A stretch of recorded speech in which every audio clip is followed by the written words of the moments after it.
آج کے ویڈیو کے ساتھ شیخ بلال حسن ایڈوکیٹ حاضر ہے۔ جی ناظرین، آج ہم ایک بہت ہی امپورٹنٹ جو ہے وہ ٹاپک کرنے لگے ہیں، جسے ہم عرف عام میں وصیت کہتے ہیں۔ کسی کی وصیت یاد کرنا اسلامی قوانین کے اکارڈنگ، قرآن اور سنت کے مطابق، کیونکہ ہم چونکہ مسلمان ہیں اور ہمارا جو لا ہے مسلم پرسنل لا، وہ ڈرائیو ہوا ہے جو قرآن اور سنت کے مطابق۔ ول کا تیار کرنا اور وصیت کا تیار کرنا کسی شخص کی جو موجودگی ہے، جب وہ زندہ ہے وہ تب وصیت بھی تیار کر سکتا ہے، یا وہ اورل بھی ہو سکتی ہے اور ڈاکومنٹری بھی ہو سکتی ہے۔ اپنا لیگل کوئی بھی ہائر ہو اس کو بھی کہہ سکتا ہے، یا کوئی لائر ہائر کر کے اس کو بھی وہ ول تیار کروا سکتا ہے، ول ڈیڈ۔ اپنے لیکچر کا آغاز ہم کرتے ہیں، چونکہ ہمارے پاس سب سے اسٹرانگ ایک ریفرنس ہے قرآن مجید فرقان حمید کا، اور اسی کو میں لے کے آج بیٹھا ہوں۔ سب سے پہلے میں آپ کو ایک ریفرنس دوں گا سورہ بقرہ کی ورس نمبر 180 سے 182، کہ اس میں قرآن نے کیا فرمایا ہے۔ اس کے بعد پھر ہم باقی جو طریقہ کار وضع کیا ہوا ہے مسلم پرسنل لا کے اکارڈنگ، رجسٹریشن ایکٹ میں اور سکسیشن ایکٹ میں کیا کہا گیا ہے اور اس کا پروسیجر کیا ہے، آج ہم اس پہ مکمل بات کریں گے انشاءاللہ تعالی۔ چلیے سٹارٹ کرتے ہیں، بسم اللہ الرحمن الرحیم۔ سورہ بقرہ کی ورس نمبر 80 جو ہے وہ میں آپ کے سامنے پڑھنے لگا ہوں کہ اس میں کیا فرمایا ہے، تو اس کو ہم ڈسکس کرتے ہیں۔ آلدو بہت ساری جو احادیث ہیں نبی پاک صلی اللہ علیہ وسلم کے جو فرمان الہی ہیں وہ بھی ہمارے پاس موجود ہیں، لیکن سب سے بڑا ریفرنس جو ہے جو آج ہمارے پاس زندہ معجزہ ہے وہ قرآن ہے۔ قرآن سے ہم دیکھتے ہیں اس کے بعد کوئی ایمبیگوٹی نہیں رہتی، کوئی ایسی بات نہیں رہتی کہ جس کو ہم ایسا کہہ سکیں۔ اور اس ورس میں ہے جی، تو جو وصیت کو سن کر بدل دے، سوری میں اسٹارٹ سے کرتا ہوں 180 سے۔ تم پر فرض ہوا کہ جب تم میں کسی کو موت آئے، اگر کچھ مال چھوڑے تو وصیت کر دے، اپنے ماں باپ اور قریب کے رشتہ داروں کے لیے موافق دستور۔ یہ واجب ہے پرہیزگاروں پر، تو جو وصیت کو سن کر بدل دے اس کا گناہ انہیں بدلنے والوں پر ہے، بے شک اللہ سنتا جانتا ہے۔ پھر جسے اندیشہ ہوا کہ وصیت کرنے والے نے کچھ بے انصافی یا گناہ کیا تو اس نے ان میں صلح کرا دی، اس پر کچھ گناہ نہیں، بے شک اللہ بخشنے والا رحمان رحم فرمانے والا ہے۔ یہ بھی قرآن مجید کے جو الفاظ تھے کہ وصیت کرنے والے جو ہیں وہ کون ہیں اور وصیت کس طرح ہوگی۔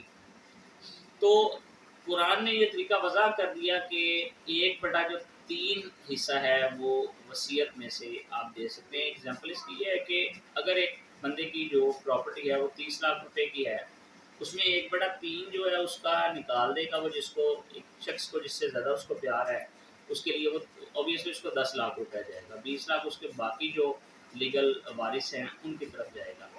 اب وہ یہ بھی اس میں کر سکتا ہے کہ جو باقی لوگ گھر کے موجود ہیں ان کی رضامندی سے وہ کسی کو زیادہ بھی دے سکتا ہے، کیونکہ ول اس نے تیار کروائی ہوتی ہے۔ اور ول میں اوبیسلی اس کا مسلمان ہونا بہت ضروری ہے، ایڈلٹ ہونا بہت ضروری ہے اکارڈنگ ٹو جو ہمارے پاس ہے جی مسلم پرسنل لا، اس کا سیکشن 3 ہے ہمارے پاس، جس میں یہ طریقہ وضع کیا گیا ہے۔ اس کا مسلمان ہونا ضروری ہے، اس کا ایڈلٹ ہونا ضروری ہے، and he should be mentally fit ہو، چونکہ بعد میں لوگ جو ہے وہ وصیت کو چیلنج بھی کر دیتے ہیں، تو وصیت کو جو ہے وہ چیلنج کرنے سے بچانے کے لیے اس کا جو لیگل وارث ہیں ان تک ان کی پوری پہنچ جانی چاہیے۔ ہاں ایک بندے کی جو ہے وہ اولاد نہیں ہے تو اس کا جو ہے جو ترکے میں سے حصہ ہے وہ اس کی وائف کو جائے گا، اور باقی وہ جس کو بھی جو نامینیٹ کر دے، تو یہ اس کا ایک طریقہ کار ہے جو اکارڈنگ ٹو دس ہے۔ پھر اس کا جو باقی طریقہ ہے کہ ہم جو ایک ول ہے اس کو اسٹامپ پیپر پہ بھی تیار کر سکتے ہیں، ول ڈیڈ کو ایک پیپر پہ بھی تیار کر سکتے ہیں۔ اس کا پورا طریقہ جو ہے وہ میں آپ کو پڑھ کے سناتا ہوں۔ وہ طریقے کے تحت ہم جو ہے وہ اس کے پھر سب رجسٹرار کے پاس نوٹری پبلک کروا کے اس کے جو بیان ہے وہ کروا سکتے ہیں، اس کے بغیر جو ہے وہ اس طرح کی نہیں رہے گی۔ اب جو ہمارا ٹیسٹیٹر ہے اس کے ساتھ جو جس نے یعنی ول تیار کروانی ہے، دو جو ہے جو نان پرسن ہوتے ہیں ان کو جو ہے ان کا وہاں پہ گواہ ہونا بھی ضروری ہے. اس کے اکارڈنگ ہم دیکھتے ہیں جی اس کا آئیڈینٹی ایسٹس یعنی اس کا بینک اکاؤنٹس، اس کی موویبل انموویبل پراپرٹی اس کی ساری، یعنی اس کی ٹوٹل ڈیٹیل پہلے وہ بنائے گا. پھر اس کا دوسرا جو سبجیکٹ ہے جو پارٹ 2 ہے اس میں کیا کرے گا کہ وہ دیکھے گا کہ اسلامی قانون کے اکارڈنگ اس کی جو ڈسٹریبیوشن ہے وہ کیسے ہوگی. جس طرح میں نے بتایا کہ اسلام نے وضع کر دیا کہ 1/3 حصہ جو ہے وہ ول کے اکارڈنگ جائے گا، جس کو اس نے ایک کو نامینیٹ کیا ہے، باقی جو ہے اس کے باقی وارثان میں برابر ڈسٹریبیوٹ ہوگا. اگر وہ باقی وارثان جو ہے وہ باہمی رضامندی سے اس بات پہ متفق ہو جاتے ہیں کہ بھائی فلاں کو نامینیٹ کر دیا جائے تو پھر ایسا ہو سکتا ہے. آلدو کہ 1/3 جو ہے وہ بھی زیادہ ہے فرمانے محمد صلی اللہ علیہ وسلم کے اکارڈنگ. پھر ایک ایگزیکیوٹر جو ہے وہ ایک ٹرسٹ وردی وہ پوائنٹ ہوگا جو ساری اس کی ڈشز جو ہیں جتنی بھی چیزیں ہیں اس کو کیری کرے گا. پھر وہ ول کو ڈرافٹ کرے گا اکارڈنگ ٹو اسلامک پرنسپل اور سکسیشن ایکٹ کے اکارڈنگ. پھر اس کو نوٹرائز کرائے گا اور وٹنس جو ہیں 2 وٹنسز اس کے ہونے ضروری ہیں جو نان بینیفیشری ہیں. ٹھیک ہے، یعنی جس کا اندر اس کے اندر کوئی بھی بینیفٹ نہ ہو.